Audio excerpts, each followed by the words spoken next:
Assalamualaikum warahmatullahi wabarakatuh. Selamat pagi Bapak dan Ibu mahasiswa PJJ Syekh Nurjati Cirebon. Semoga kita semua dalam keadaan sehat walafiat sehingga kita bisa berkumpul dalam kegiatan perkuliahan, yaitu mata kuliah akhlak tasawuf.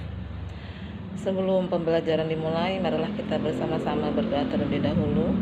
Berdoa dimulai. Selesai. Baik Bapak dan Ibu, materi kali ini adalah tentang ajaran Syekh Syarif Hidayatullah. Tujuan atau indikator yang akan dicapai oleh mahasiswa adalah yang pertama, mahasiswa dapat menjelaskan sejarah Syekh Syarif Hidayatullah. Yang kedua, mahasiswa dapat menjelaskan konsep ajaran tasawuf Syekh Syarif Hidayatullah. Dan yang ketiga adalah mahasiswa dapat menyebutkan karya-karya Syekh Syarif Hidayatullah.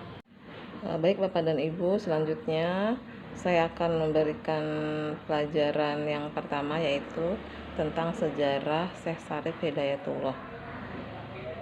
Syekh Syarif Hidayatullah dikenal dengan Sunan Gunung Jati, yang merupakan salah satu tokoh Wali Songo yang cukup terkenal dalam kisah sejarah perjuangan melawan penjajah dan dalam kisah perkembangan agama Islam di tanah Jawa, khususnya daerah Jawa Barat. Sunan Gunung Jati atau Syarif Hidayatullah adalah satu-satunya wali yang menyebarkan agama Islam di Jawa Barat. Sunan Gunung Jati dilahirkan pada tahun 1448 Masehi.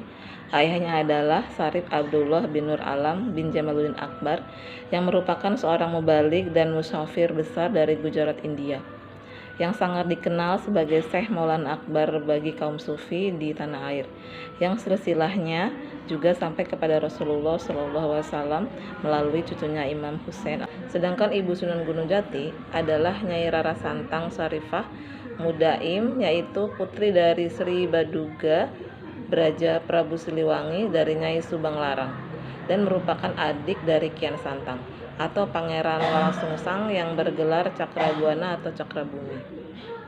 Pada usia 25 tahun, Sunan Gunung Jati sudah dikenal sebagai ulama penyebar agama Islam yang sangat dihormati. Beliau juga disegani karena kepemimpinannya yang sangat adil dan bijaksana. Selain Sunan Gunung Jati berhasil menyebarkan agama Islam dengan mengajak seluruh prajuritnya dan masyarakat masuk ke dalam agama Islam. Pada usia 89 tahun, Sunan Gunung Jati mundur dari jabatannya hanya untuk menekuni dakwah kekuasaan, kemudian diserahkan kepada Pangeran Pasarean pada tahun 1968 Masehi. Sunan Gunung Jati wafat pada usia 120 tahun di Cirebon. Dalam penyebaran agama Islam di tanah Jawa, Sunan Gunung Jati tidaklah bekerja sendirian. Sunan Gunung Jati sering ikut bermusyawarah dengan anggota wali lainnya di Masjid Demak, bahkan disebutkan beliau juga membantu mendirikan Masjid Agung Demak. Dari pergaulannya dengan Sultan Demak dan para wali lainnya, akhirnya Syarif Hidayatullah mendirikan Kesultanan di Cirebon, dan dia memproklamirkan diri sebagai raja yang pertama dengan gelar Sultan. Pada era Syarif Hidayatullah, atau lebih dikenal dengan gelar Sunan Gunung Jati, dapat dikatakan sebagai era keemasan perkembangan Islam di Cirebon. Pada era tersebut merupakan rintisan pertama pemerintahan berdasarkan asas Islam, dan setelah Syarif Hidayatullah, pengaruh pada penguasa Cirebon masih berlindung di balik kebesaran nama Syarif Hidayatullah. Dengan berdirinya kesultanan tersebut, Cirebon tidak lagi mengirim upeti kepada penjajaran yang biasanya disalurkan lewat Kadipaten Galuh. Tindakan ini dianggap sebagai pembangkangan oleh Raja Pajajaran. Raja Pajajaran tidak peduli siapa yang berdiri di balik Kesultanan Cirebon itu, maka dikirimkannya pasukan prajurit pilihan yang dipimpin langsung oleh Ki Jagabaya. Tugas mereka adalah menangkap Sunan Gunung Jati yang dianggap telah lancang mengangkat diri sebagai raja tandingan dari Pajajaran. Tapi usaha ini tidak berhasil. Ki Jagabaya dan anak buahnya malah tidak kembali kepada Pajajaran. Mereka kemudian memilih masuk Islam dan menjadi pengikut Sunan Gunung Jati. Dengan bergabungnya para prajurit dan perwira pilihan dari Pajajaran ke Cirebon, maka makin bertambah besarlah pengaruh Kesultanan Pakuwati. Pada saat di Cirebon, Syarif Hidayatullah membangun pondok pesantren dan mengajarkan agama Islam kepada masyarakat di sekitar. Syarif Hidayatullah memiliki julukan daripada santrinya, yaitu Maulana Jati atau Syekh Jati. karena Syarif Hidayatullah berdakwah di bawah kaki Gunung Jati. Ia pun dijuluki dengan Syekh Gunung Jati. Sunan Gunung Jati menggunakan pendekatan sosial budaya untuk dakwahnya yang membuat ajaran Islam dapat dengan mudah diterima oleh masyarakat, dengan memperkuat kedudukan politik sekaligus memperluas hubungan dengan tokoh yang berpengaruh di daerah Cirebon, Demak, Banten, maka dengan dakwahnya semakin kuat. Selanjutnya yang kedua yaitu konsep ajaran tasawuf Syekh Syarif Hidayatullah. Tasawuf sebagai media saluran islamisasi yang dipergunakan Sunan Gunung Jati bertalian dengan langsung dengan penyebaran Islam di tanah Sunda, memegang suatu bagian yang penting dalam organisasi masyarakat kota-kota pelabuhan dan sifat spesifik tasawuf yang memudahkan penerimaan masyarakat-masyarakat yang bukan Islam kepada lingkungannya. Penyebaran agama Islam melalui sarana saluran islamisasi melalui kehidupan tasawuf dipergunakan Sunan Gunung Jati sebagai salah satu wali songo dalam menyebarkan agama Islam di wilayah tanah Sunda. Figur dari Sunan Gunung Jati sendiri, sekalipun ia memegang kekuasaan dalam bidang politik dan agama, ia dapat dikatakan sebagai seorang tokoh sufi melalui saluran islamisasi ajaran tasawuf. Inilah ia sukses menyebarkan agama Islam di tanah Sunda.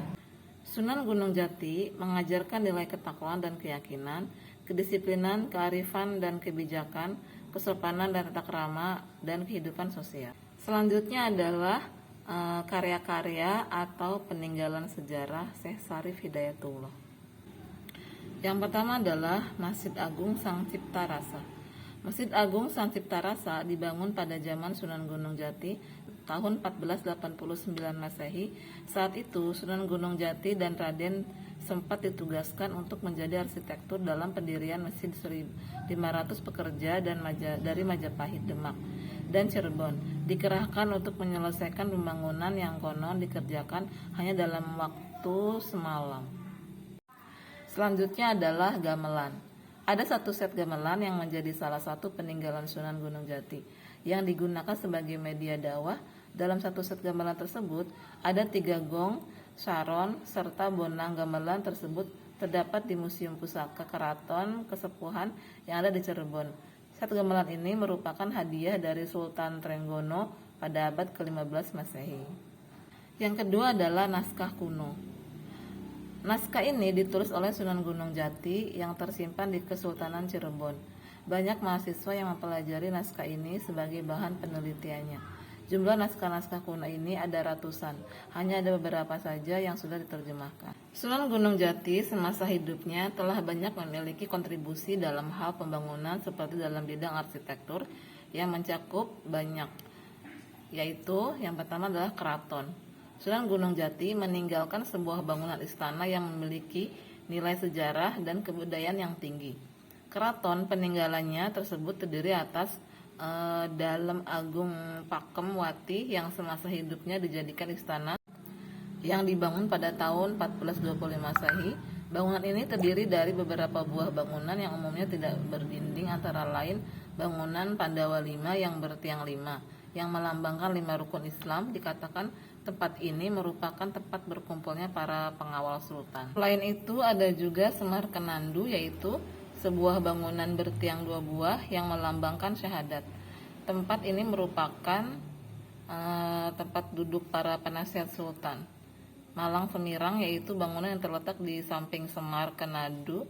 Tempat ini merupakan tempat duduk sultan saat melihat alun-alun atau mengadili terdakwa yang dituntut hukuman mati. Selanjutnya adalah Mande Karesmen, yaitu tempat yang digunakan untuk mementaskan gamelan saketan pada tanggal 10 Syawal dan 10 Zulhijjah. Dan Mande Pengiring, yaitu ruangan yang digunakan untuk para pengiring sultan. Lalu ada Jembatan Kreteg Pangrawit.